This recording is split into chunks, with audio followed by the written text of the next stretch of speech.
Welcome to LBB.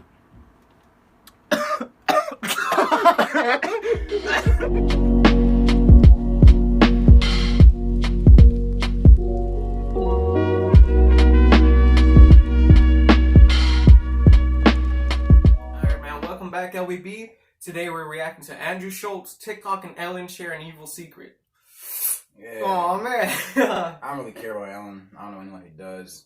The TikTok thing though is interesting because y'all still using that, but apparently it's like the parent companies in China, so and any data that's going into the app has to be sent to China, so they know your names, your information, shit like that. Yeah, that's crazy.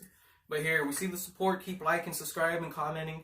93% of you aren't subscribed. If you're watching the video, just subscribe. We have plenty of other videos. We'll link them in the description, but let's get right into this, man. Yeah, let's go. TikTok, you commie cunts. This week we found out that America's favorite dancing sensation was a front corrupt, tyrannical regime. No, not Ellen, or as her staff calls her, Clint Eastwood. It's TikTok. If you're not familiar with China's viral export, no, not that one. No, not that one. No, not that one. Guys, what the fuck is going on over there? Y'all are slinging more viruses than the Showtime Lakers. Speaking of fast breaks, TikTok is a social media platform that proves the white people can dance if they're left alone in their room and a black kid does it first. The most popular dances and spring rolls got more downloads than Riley Reid's throat. Yikes. And now Yosemite Sam is calling it a national security threat. Security threat? I understand banning TikTok for being an endless scroll of preteens dropping it to Doja Cat, or as Bill Clinton calls it, Uber Eats, but how is it a security threat? Well, it's an oolong story, but when it comes down to data, apps have strong pull-out game, usually just to sell you purses, right, Brian? Just by being on your phones, apps can track shit like where you are, what you search, who you message, and everything else your girl did to ruin your bachelor party. Now, I'm sure you're thinking, whoa, Andrew, wait a pixel-thinking minute. If all apps do this, why is TikTok any different? Well, TikTok is not like other apps because China is not like other countries. When they say they're going to build a wall, they do it. And in 2017, China passed a law requiring corporations to hand over data at the Communist Party's request. Basically, in Beijing, industry and government are bound together like a Chinese woman's feet. TikTok claims they will send that info to the Chinese government, and they even bought an American CEO who looks like meathead Lance Armstrong. Honestly, he looks like John Cena bent Lance over his bike. I said bike. But because they're a Chinese company, they gotta listen to the communist government. TikTok has been in more teen phones than James Franco. Last year, they paid $5 million to the U.S. government for illegally collecting so many phone numbers of underage girls that Ghislaine Maxwell got jealous. China's been peeking at America for decades. A few years back, this boy band of Chinese army hackers got arrested for stealing the data of 22 million federal employees. Probably how they know the American identity so well. Military, sugar, fried food. How else do you think they came up with General Tso's chicken? You're probably thinking, well, the American government is using our social media to spy on China, right? Wrong. We use planes for that, but that's not the point. Our government can't just flip a switch and make tech companies do whatever they want. Our government doesn't censor social media. Social media censors our government. Remember when the FBI wanted inside that terrorist iPhone? Apple told them to throw rocks. Kick rocks. We have a separation between government and corporations, unless, of course, you're Halliburton's hollow-hearted human hunter, Dick Cheney.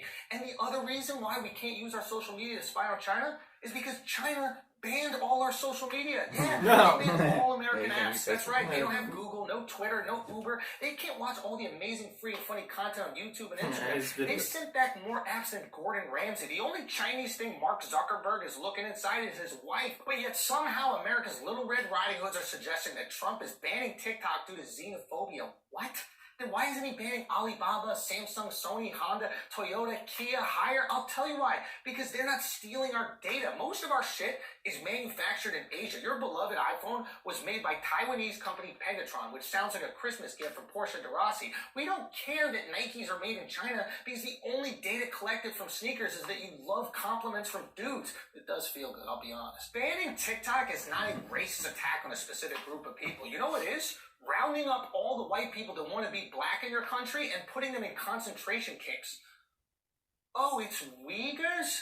I was confused. Well, look, that's racist. And let me be clear. This isn't about Chinese Americans. This isn't even about Chinese people in China. This is about the Chinese government. Because not only is China banning their own people, they're banning their own apps. They even banned TikTok. Yeah, in China, they use the Chinese version of TikTok called Douyin, probably because they're doing some shady shit. God, they love shade. So, if they're censoring and controlling the content of their own apps in China, what do you think they'll do over here? I'll tell you, the same shit is already happening. After Reddit took $150 million from China, posts about Hong Kong just started disappearing like Uyghurs walking to work. I mean, even LeBron James can't talk about China because they'll hit him where it hurts. So, if they're already censoring us, how bad could it get? Well, if you think Russia impacted our election with a few Facebook ads, imagine if Russia owned Facebook. Yeah, with the rise of TikTok, China could easily spread their ideologies and customs like communism or squatting to smoke a cigarette. Not to mention, China has every DM and stupid video that these 18-year-olds are posting, which they could use as blackmail to force future politicians, judges, and businessmen to do their bidding. You know damn well our first female president is probably pussy popping a pop smoke right now. And look, maybe I'm being an alarmist, but I know how good they are with Dance Dance Revolution. So what do?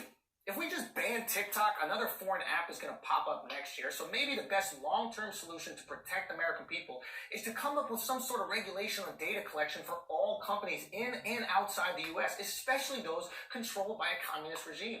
American companies also have to quit being so fucking greedy. They're on their knees salivating at the opportunity of Chinese investment. And these simps are all too willing to backstab hardworking Americans by silencing their voices and pushing propaganda for communist cash. Look, I'm not saying we should be fearful here at all. We are not in danger. And let me be clear, we're the fucking danger. We're the one who knocks. And the way you maintain that position is by being cautious. If that means swapping TikTok for Reels, then I'm all about it. I love that Zuckerberg made an American knockoff of TikTok. Because Zuck might be a dork, but that's our dork. And if China's upset that we bootleg their shit, well, hey, now you know how it feels. Thanks, guys. Peace. Hey, here's something else. They banned every single app. Always said it was never the Chinese people, it's the Chinese government, man. I don't know. They something. They up to something, man. Building railroads, viruses, and sending seeds to people's houses. Like what? I mean, they test the seeds. They talk about the seeds are not any type of invasive species, but there's a guy in China who knows your name and your address. So it's something like. If you enjoyed the reaction, enjoyed the video, man, leave a like, subscribe, comment. We appreciate all the support, and we'll see you next time, man.